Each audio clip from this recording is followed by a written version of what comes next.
Babes, we are so glad to have you back. Welcome back to the chaos. Welcome back to the Snark side. Honestly, if you are new here, hi, welcome, grab a drink. And if you are a returning member of the Snark squad, you already know the drill. You know exactly what we were about to ask you to do. Right. Before we even get into the absolute literal madness we have to unpack today, do not forget to share, subscribe, and rate the show. Please do. It feeds our egos and, keeps the lights on in this studio. It really does. Leave us 5 stars, leave a review, tell your mom, tell your mailman. Just spread the snark. And prepare yourselves because today requires a beverage. Oh, absolutely. Babe, set the tone with me right now. Keach Bellinis are on deck. Poured, perfectly chilled, and currently in my hand. Cheers. Scares. Wow. Okay. That is legitimately dangerous. Right. I made them strong today. That is Yeah. basically just straight unfiltered Prosecco with like a mere whisper of peach puree. I'm going to be feeling this in about 20 minutes. Good. Because, babes, we have to spiral immediately. Mm-hmm. I'm having a full moment. Because this show, $1 Million Secret, it is completely taking over my life. It is entirely consuming. It really is. It is giving intense, unadulterated, the trader's energy, but like almost on steroids because the power dynamic shifts so rapidly. I am completely obsessed. It is genuinely fascinating how effectively this format works on a psychological level. I mean, when you strip away the reality TV gloss. The beautiful lighting. Right. The lighting, the sweeping drone shots of the French chateau. Right. What you are left with is a pure, unadulterated psychological pressure cooker. Yes. A complete pressure cooker. The mind games, the deception, the strategy, it works because it forces people who are naturally trusting to become violently paranoid. Violently, like sweating through their shirts paranoid. Exactly. And people who are naturally deceptive tend to overplay their hands. It is a masterclass in human behavioral breakdown. I could not sleep last night. I was literally just staring at my ceiling in the pitch black, thinking about clothespins and corn mazes. You are watching the real-time deterioration of basic social contracts. That is exactly it. The social contracts are just ripped to shreds. Wait, I have an analogy. I need your analytical brain on this right now. All right, lay it on me. If this specific cast, right, were put into a high-stakes escape room, who is the person actively solving the puzzles, and who is the person sobbing in the corner having a full-blown paper bag breathing panic attack? Oh, well, if we are looking at this logically, Umeko is the one solving the puzzle, without question. Oh, 100%. She is calmly analyzing the magnetic lock mechanisms, she is deciphering the blacklight clues on the wall, and she is maintaining a perfectly steady resting heart rate. Resting heart rate of, like, 60. She is practically asleep. She is so calm. Meanwhile, Kat is in the corner completely hyperventilating. Just sobbing. Because she accidentally stepped on a jigsaw puzzle piece 5 minutes ago and is convinced she ruined the game for everyone. I am screaming. That is so accurate it hurts. And Melissa. Melissa is standing directly in front of the exit door, physically blocking it. Yes. Arms spread wide. Screaming at everyone that they must stay in a designated group of no smaller than 5 while actively refusing to let anyone touch the keypad. Melissa would absolutely physically barricade the door. She would be standing there in that watermelon print muumuu like, nobody inputs a code until I have verbally verified all of your locations. It would be highly ineffective. So ineffective. But honestly, this show is such a different vibe from our normal Bravo and TLC rotation. It is a much more cerebral viewing experience. Right. It requires so much active viewing, but it is still fundamentally so messy. Yeah. But babes, we were texting about this earlier, and I'm so curious. I know exactly where you're going with this. If we somehow forced a TLC or Bravo version of $1 Million Secret into existence, who are we casting? Like, who is the ultimate reality TV chaos agent for this specific game? Well, if we are talking the Bravo cinematic universe, you have to cast the people who possess the specific cognitive dissonance required to lie instantly. Instantly and effortlessly. And never break a sweat. I'm looking directly at someone like Phaedra Parks. Oh my God, Phaedra. If Phaedra received the secret agenda to clip a wooden clothespin onto another guest, she wouldn't just awkwardly jam it onto their sleeve. No, she would make it a whole production. She would somehow convince them that this wooden clothespin was an exclusive, avant-garde, luxury fashion accessory from a Parisian runway. Yes. And she was gifting it to them out of the goodness of her heart. She would complete the agenda while simultaneously offering them legal representation and reading them to filth. Phaedra would read a clue about someone's birth year and somehow use it to completely destroy their character, their family lineage, and their credit score. She would be unstoppable. But okay, on the flip side, who gets exposed in exactly 5 minutes because they literally cannot hold a poker face and have zero impulse control? There are so many options. I am casting Teresa Giudice immediately. Oh, absolutely. A biological inability to hold a secret. Think about it. She would get the $1 million. Peter, the host, would explicitly tell her she has to keep it a secret, and she would immediately march out to the dining room, flip the heavy oak table. Flip the table and scream, I have the $1 million and you are all prostitution whores. She would be completely biologically incapable of subtlety. The concept of a secret agenda would physically repel her. She would just refuse to do it. Or, if we look at the Bravo men, imagine Jax Taylor in this environment. Oh, gross. But also, amazing TV. The man is a pathological study in self-sabotage. Jax would steal the $1 million, immediately lie about it, aggressively gaslight the entire house, Get caught on hidden camera doing it. admit to it while crying, and then somehow blame the production crew, the bartender, and his astrological sign for forcing his hand.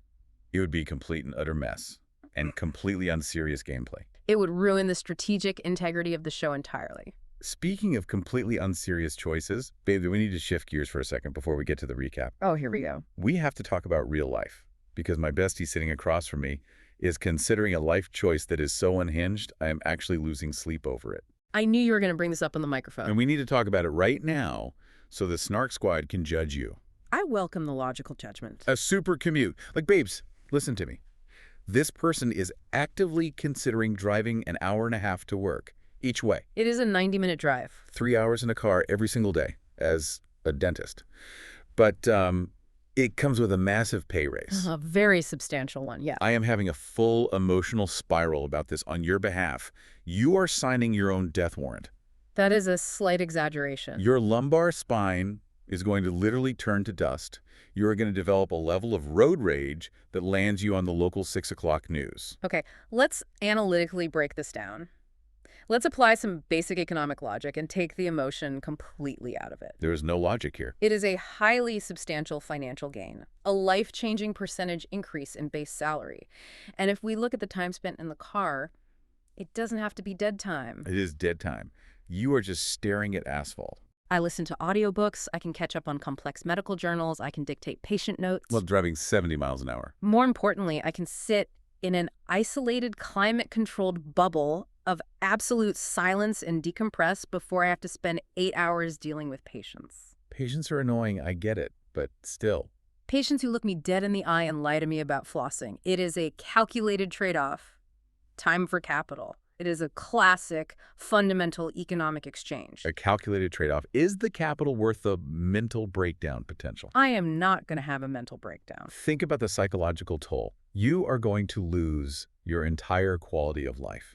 You are going to be driving home in the pitch black of winter, gripping the steering wheel of your car at 6:45 p.m. I have heated seats. Staring at the taillights in front of you, entirely questioning every single micro decision that led you to this highway. I think you are projecting your own profound hatred of driving onto me. I hate driving.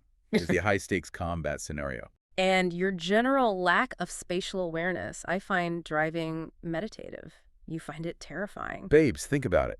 We have never, in our entire lives, heard of a super commuting dentist. There are probably a few.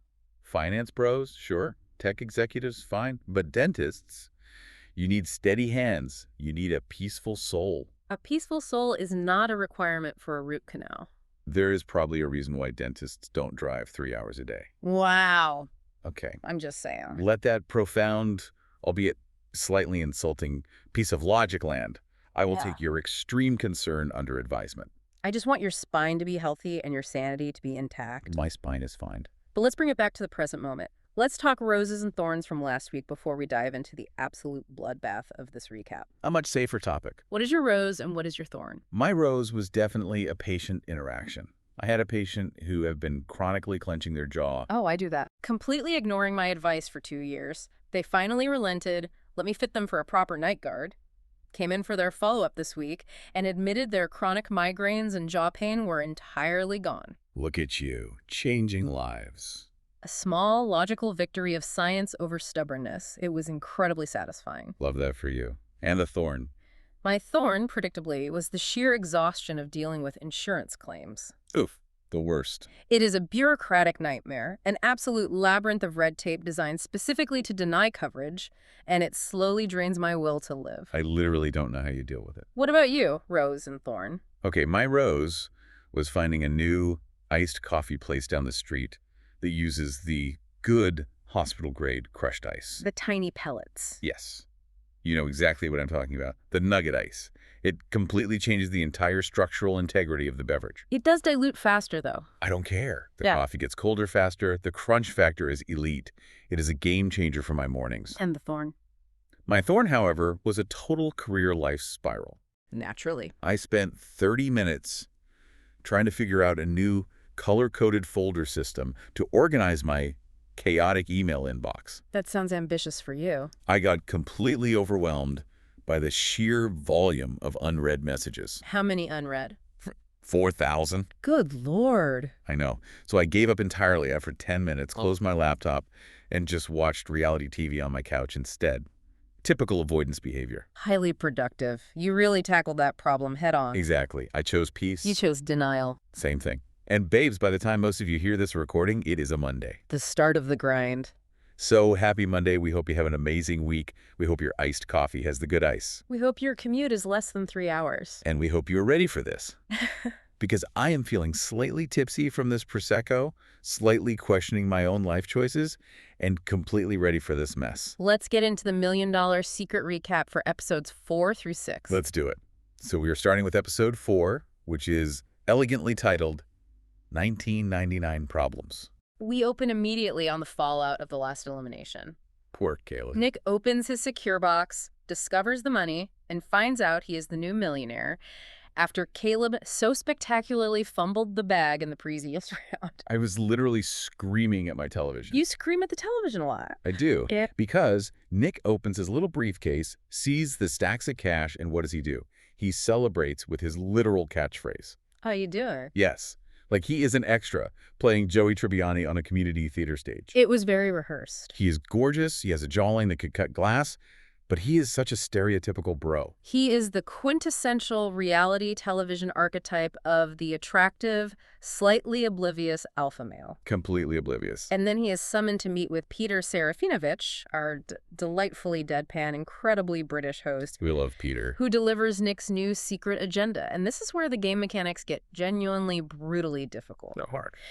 Peter tells Nick he has to subtly tell 4 different people they're celebrity doppelgangers before the next trophy room ceremony. 4 people. That is so many conversations to fake.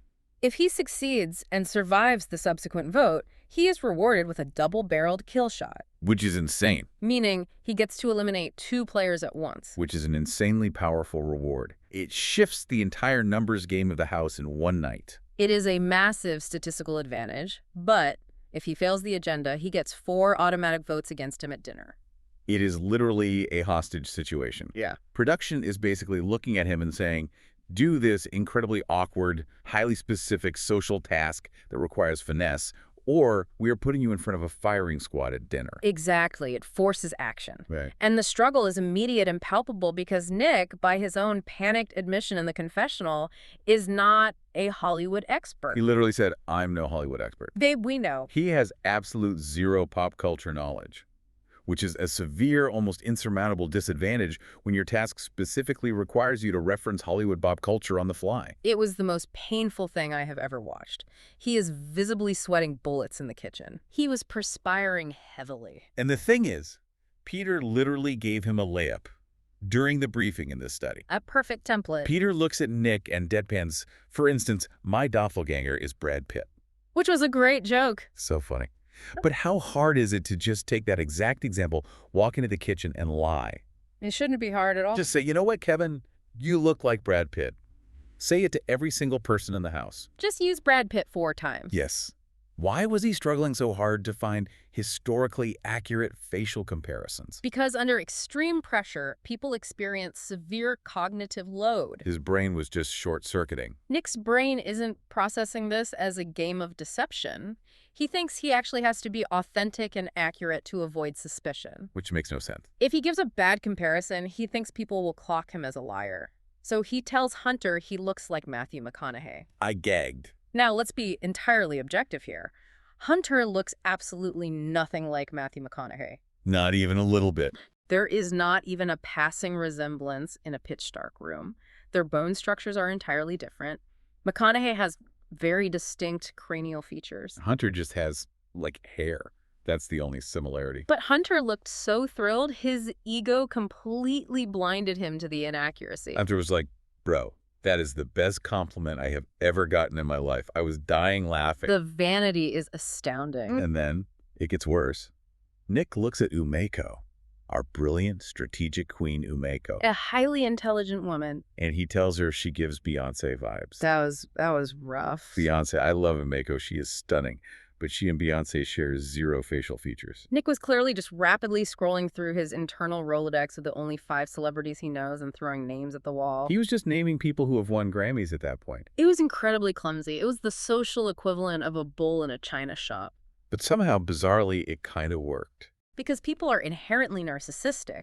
They were so flattered by the celebrity comparisons that they didn't question the awkwardness of the delivery. They just wanted to hear they were pretty. Meanwhile, the paranoia in the rest of the house is reaching a boiling point. Oh, Melissa. Melissa has decided to step into the role of a maximum security prison warden. She was fully unhinged in this episode.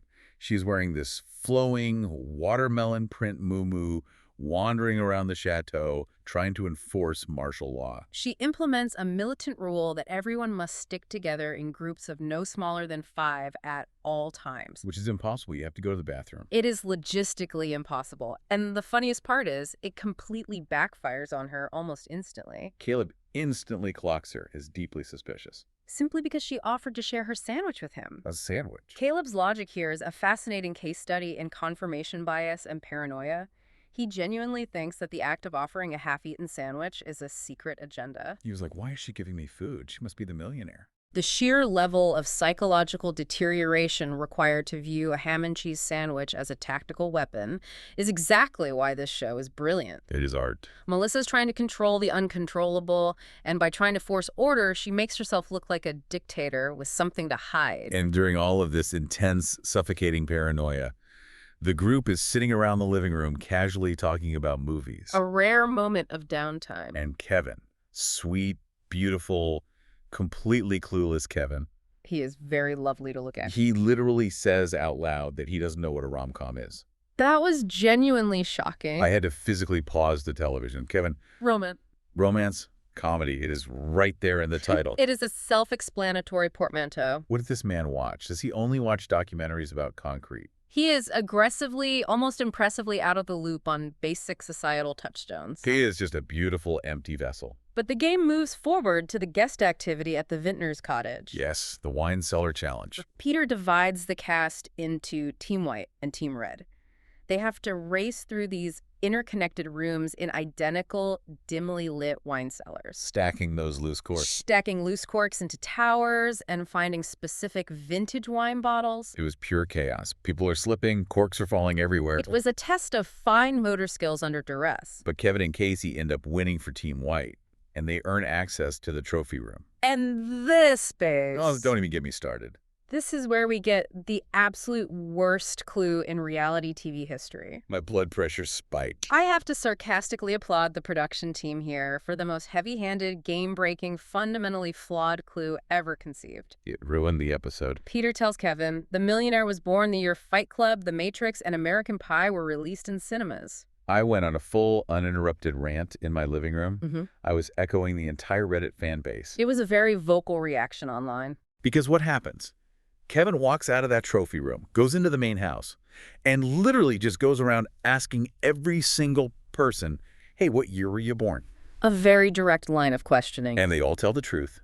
Every single one of them. Why did nobody lie? It defies all strategic logic. I don't understand it. If you are on a television show fundamentally predicated on deception, and someone asks you a highly specific demographic question right after they just exited a room that dispenses clues, you lie.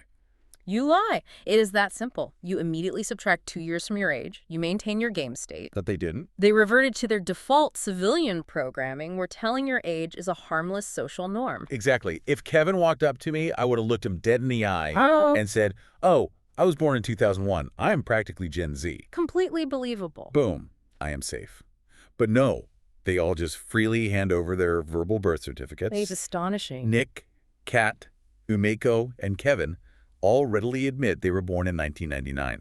In less than 30 seconds, the entire house narrows the suspects down from 11 people to 4 people. Which completely ruined the social deception aspect of the game. It was no longer about reading body language or tracking eye contact or analyzing behavioral shifts. It was just math. It was a forced hit job based on a piece of Wikipedia trivia. Production handed them a mathematical certainty instead of a psychological puzzle. We get to the elimination dinner, and the tension in that dining room is thick enough to cut with a steak knife. Nick knows he is one of the 4 suspects. He is feeling the heat.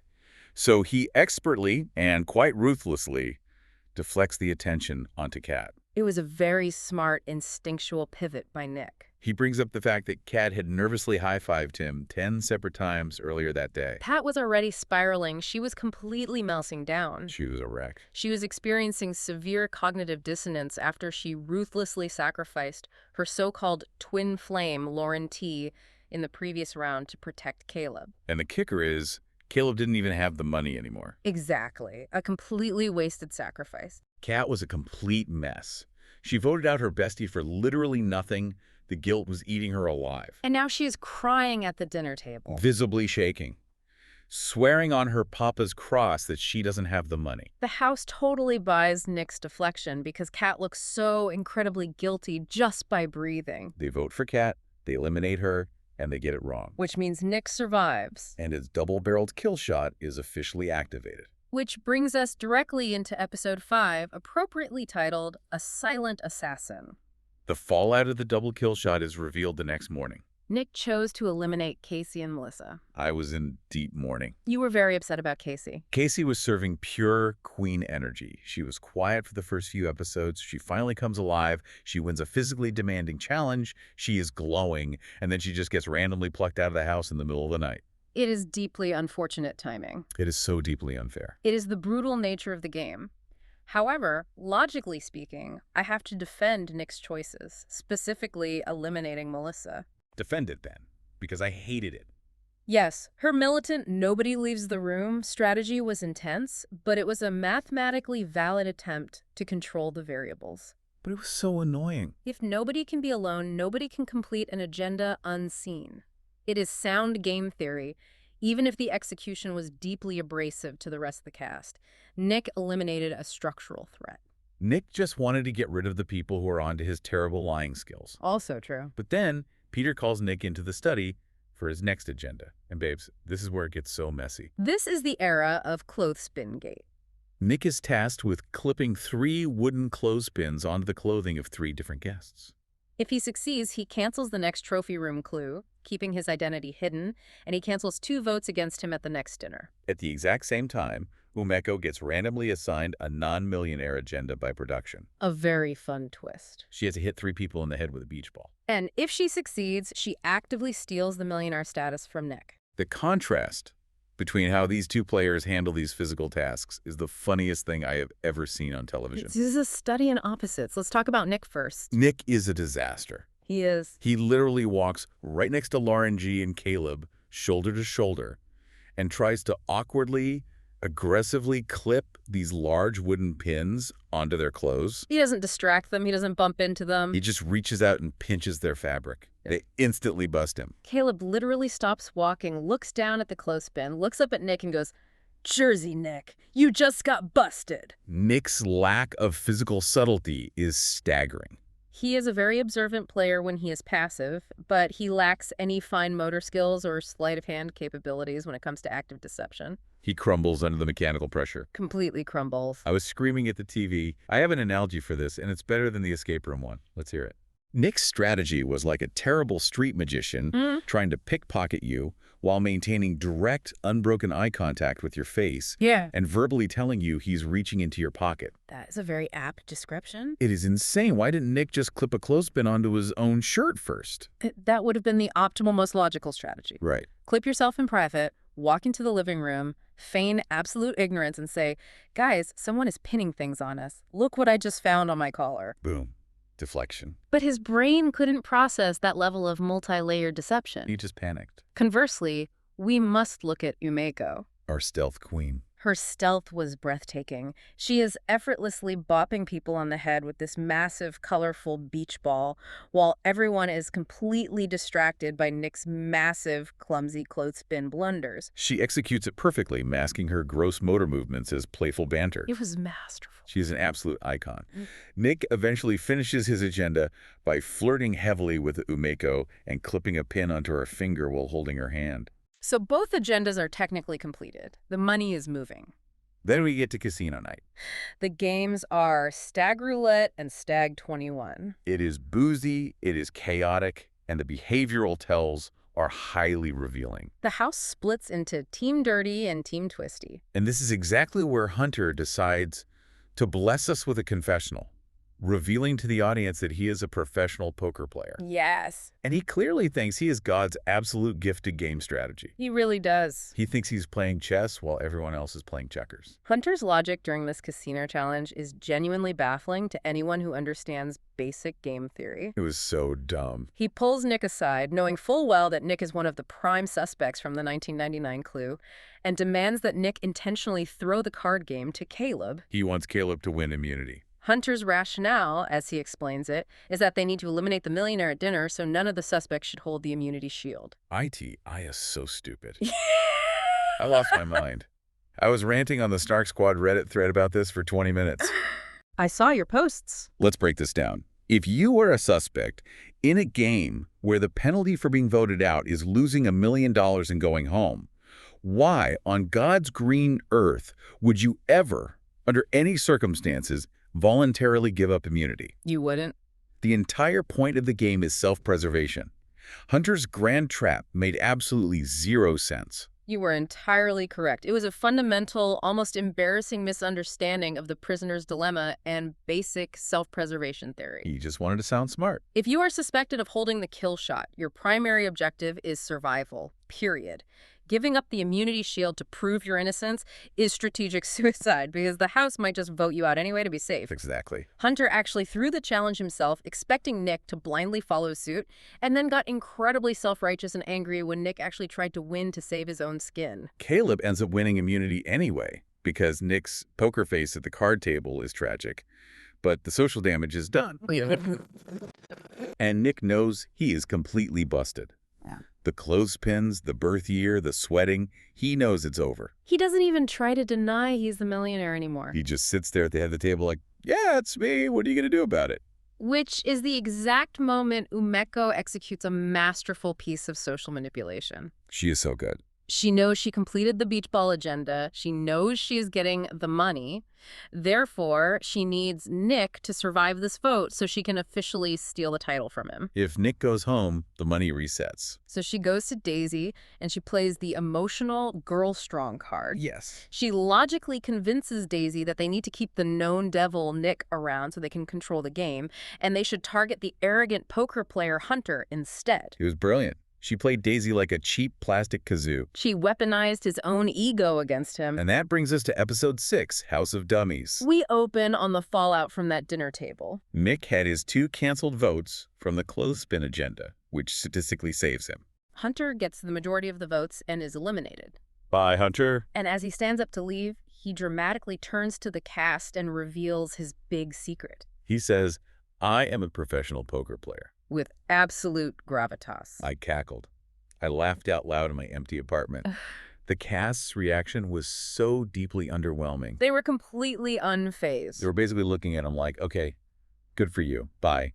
He really thought it was this massive cinematic mic drop moment. And it completely, utterly flopped. It was profoundly anticlimactic, but the real climax happens immediately after Hunter leaves when Peter skips into the dining room. Literally skips, humming a Johnny Little tune. To announce that a second agenda was completed in the shadows and the money was stolen. Umeko gets the bag. Our stealth queen rises. And her new agenda as the newly minted millionaire is iconic. She has to casually say 5 foreign phrases in regular conversation with the house without being detected. Konnichiwa, hasta la vista, bonjour, mahalo, and ciao. Let's break down how brilliantly and efficiently she handles this task. She doesn't spread it out over 3 hours and risk getting caught. No, she corners Caleb in the kitchen and smoothly drops 4 of those phrases in a single, flowing, casual conversation.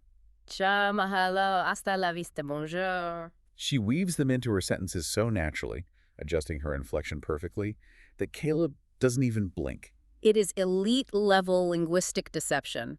It is social camouflage at its finest. She is a mastermind. I was taking notes. And then we get the corn maze challenge. Production sends them out into a literal corn maze in the pitch dark. They split into teams of 3, 3, and 1, leaving Nick to run the maze entirely by himself. This is where Umeko attempts another highly logical, forward-thinking play. She suggests to her team, which includes the ever-stubborn Daisy, that they should just let Nick win the challenge. Because everyone knows Nick isn't the millionaire anymore since the money was stolen. Umeko's logic is sound. Letting Nick win access to the trophy room keeps the clue away from anyone dangerous who might actually be looking for the new millionaire. But Daisy refuses. Daisy wants to be competitive and play fair and win the maze. So Lauren, Kevin, and Umeko end up sprinting to the finish line, and they win access to the trophy room. And Lauren is chosen by the group to go inside. And this is where production steps in and, in my opinion, drops a nuclear bomb on the game mechanics. Lauren opens the box and receives the clue. The millionaire was an intelligence analyst. Lauren's reaction to reading that card was legendary, though. She just looks up at Peter, gestures to the door, and goes, "In this house of dummies." Yeah, it was an incredible quote. But babes, let's be real here. We need to debate this. I have to push back on what happened next. I knew you would.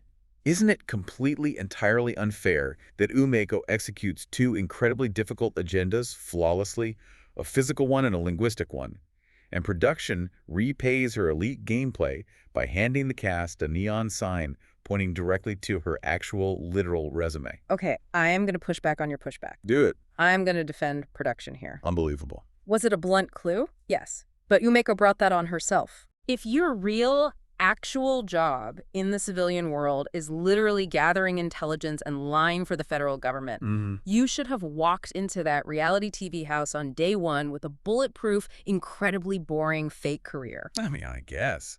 Tell them you are a dog walker. Tell them you are a substitute geography teacher. She told them she worked in government intelligence. She did say that. She handed production the rope, and they just tied the noose. Her cover story was structurally weak. I vehemently disagree. Production set her up. They capitalized on her mistake. They couldn't handle a quiet, successful, stealthy millionaire who was actually outsmarting the game. They needed chaos. They needed people screaming at a dinner table. So they literally printed out her LinkedIn profile and dropped it onto the dining room table. It forces the drama. It makes me so mad. She was playing a perfect game. A perfect tactical game, perhaps, but a flawed long-term social game if she didn't mask her threat level. The cast actually uses their brains for the first time all season.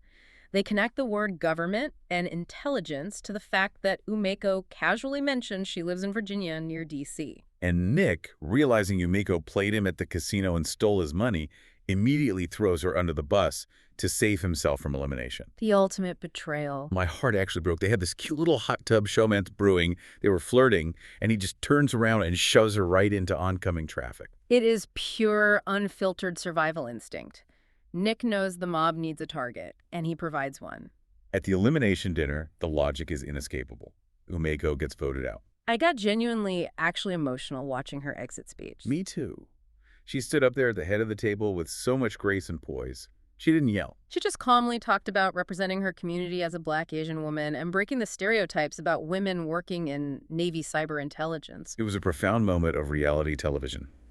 It transcended the silly game mechanics. And then she delivered what is arguably the most legendary final line in the history of the genre. You guys are harder than the terrorists. I choked on my Prosecco. I had to rewind it 3 times. Hang that quote in the Louvre. Put it on a commemorative T-shirt. Harder than the terrorists. She is an icon, she's a legend, and she's the absolute moment. I have to reflect on what a massive loss this is for the entertainment value of the remainder of the season. It is going to be so boring without her. Umeko was, without a doubt, the strategic pillar of the show. She understood the psychology, she executed the physical tasks perfectly, and she only lost because of an egregiously specific clue that exploited her one failure to create a fake persona. Exactly. She was robbed. Production robbed her, and we are Lester for it. Indeed. And speaking of robbing people of their dignity, babes, it is time for our first formal segment of the recording. We are transitioning to say it to their face. The rules for this segment are simple. We each pick one cast member from the episodes we just discussed and deliver an unfiltered, highly specific, no-holding-back message directly to them. As if they were sitting right here in the studio across the table from us. You go first. Oh, I am ready. I am picking Nick, and I am going to look right into the camera lens for this. Have at it.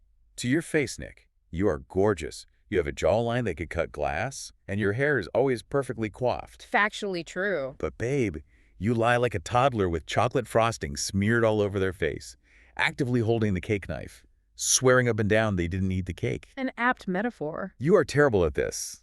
The clothespins, walking side by side with Caleb, and just aggressively jabbing a piece of wood into his cotton shirt without even trying to distract him. It was painful. Next time, babe, clip a clothespin on yourself first. Have a single ounce of strategic foresight. You fail upwards because you are pretty and people want to trust you, but your poker face is an absolute, undeniable tragedy. That is a harsh but entirely fact-based assessment. Thank you. Your turn. I am picking Hunter.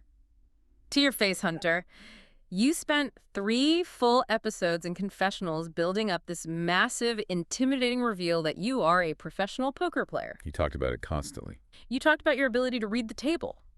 But if your grand master-level strategy was to actively throw physical challenges, voluntarily surrender an immunity shield, and aggressively demand that other highly suspected players commit the exact same strategic suicide, Tell him. I would sincerely, deeply hate to see your bank account after a weekend tournament in Vegas. Your foundational logic is flawed, your elaborate traps exist solely in your own imagination, and your massive ego wrote checks that your actual gameplay absolutely could not cash. Drag him. Drag him all the way to the Vegas Strip and leave him there. Consider him dragged. Okay, let's move right into segment 2. Production is sick for this.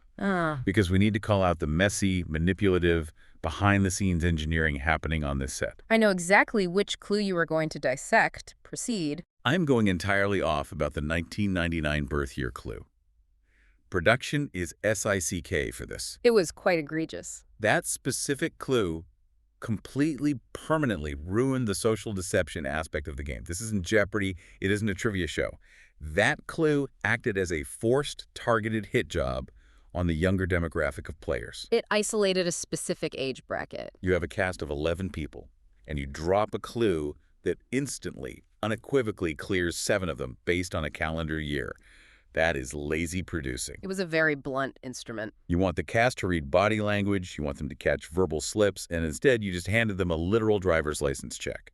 It was messy on purpose, it required 0 skill to solve, and it ruined Nick's entire reign.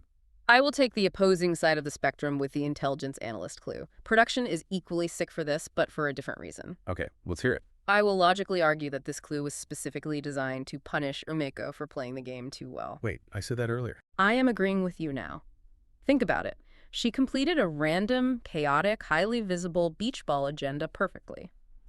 She completed a complex, multi-layered linguistic agenda perfectly. Flawlessly. She was a quiet, successful millionaire who was flying completely under the radar. And the producers sitting in the control room looked at those monitors and said, this is bad television. She is too quiet. They did. They absolutely did. So they dropped her literal, highly specialized, hyper-specific resume onto the dining room table to force a confrontation. Yeah. They could not handle her winning quietly. They hated her success. It wasn't a puzzle clue. It was an interactive firing squad designed purely for viewer retention. Yes, an interactive firing squad. They targeted her because she was too good at their own game. Ugh, justice for Umeko. Justice indeed. All right, babes, let's cleanse our palates with segment 3, the delusion scale. We are rating key players from 1 to 10 on how completely detached from reality they are. Let's debate the psychology here. I am ready. I'm starting with Daisy. I ran Daisy a solid 8 out of 10 on the delusion scale. An 8 is high. Defend your psychological scoring. Daisy completely thinks she is a strategic mastermind. In episode 6, she is sitting there in her confessional, acting like she is Sherlock Holmes for noticing Umeko's plays after the fact. Oh, yes. The retrospective genius. She says, oh, we all fell for her manipulation, but I see it now.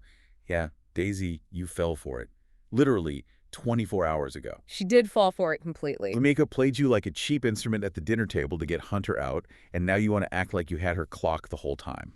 Her hindsight bias is out of control, delusional. That is a very fair assessment. Her retrospective genius is clearly a psychological defense mechanism to protect her ego from her previous gullibility. Exactly. Who are you rating? I will rate Melissa. I give Melissa a 6 on the delusion scale. Only a 6. She was acting like a prison guard pacing the halls. She should be higher. Allow me to explain the mechanics of my score.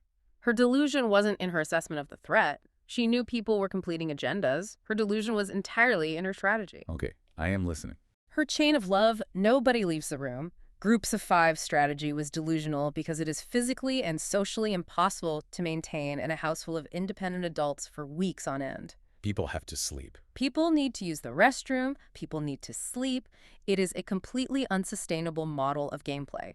Her delusion was thinking she would forcefully control human nature and free will, which directly led to her becoming a massive target and getting shot by Nick's double barrel. Okay, that is valid. Very analytical breakdown. But I am bringing the absolute heat for the final rating. Cat. Oh, Cat. I rate Cat a 10 out of 10. A broken scale. Pure, unadulterated, spiraling chaos delusion. Statistically speaking, I cannot argue with a 10 for Cat. Babes, look at the timeline of facts. She voted out her best friend, her self-proclaimed twin flame, Lauren T., for literally no strategic reason. None whatsoever. Then she cried about it nonstop, hyperventilating for 2 business days. Then she actively pulls Hunter aside in the hallway, warns Hunter he's in danger, tells him she has his back, And then walks 10 feet to the dinner table. and actively votes for Hunter to be eliminated.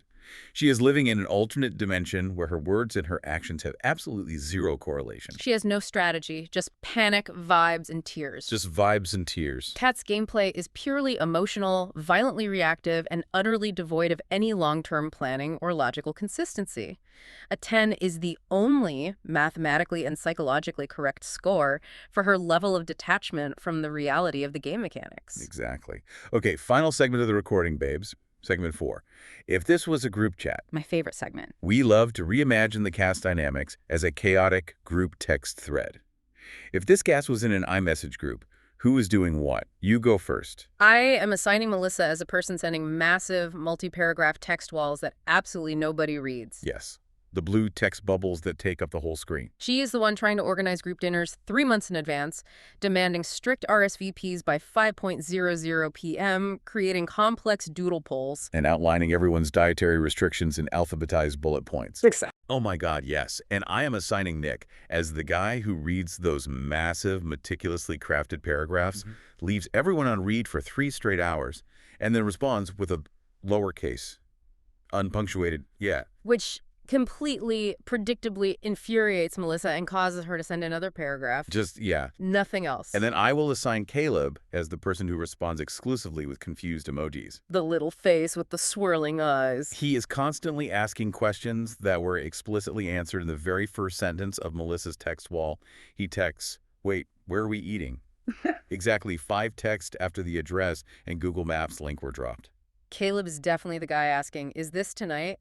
When the text literally says tonight at 8 p.m. sharp. He doesn't read anything. And finally, I am assigning our queen, Umeko.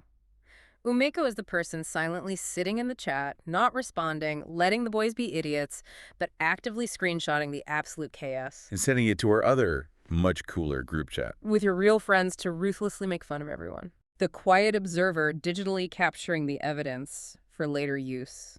Perfect. It is so incredibly accurate it actually hurts. Wow. Babes, what a ride. I am exhausted, my peach Bellini is completely empty, and my vocal cords are hoarse from screaming about wooden clothespins and terrible poker strategies. It has been a highly expensive, psychologically rigorous analysis of terrible decision-making. We want to wrap up by thanking you, the Snark Squad, for hanging out with us through the absolute chaos of this recap. You guys are the absolute best. Thank you for listening to us yell. Do not forget to share this show with a friend who loves messy reality TV just as much as we do, and rate and review us on Apple and Spotify. It is genuinely funny if we look back at the trajectory of this conversation. We started by casually sipping Bellinis, discussing high-level reality TV deception and the mechanics of escape rooms. As one does. And we somehow ended up deeply spiraling over the philosophical implications of career paths and the economic fallacy of supercommutes. It has been a journey of truly productive chaos. Productive chaos is our entire brand.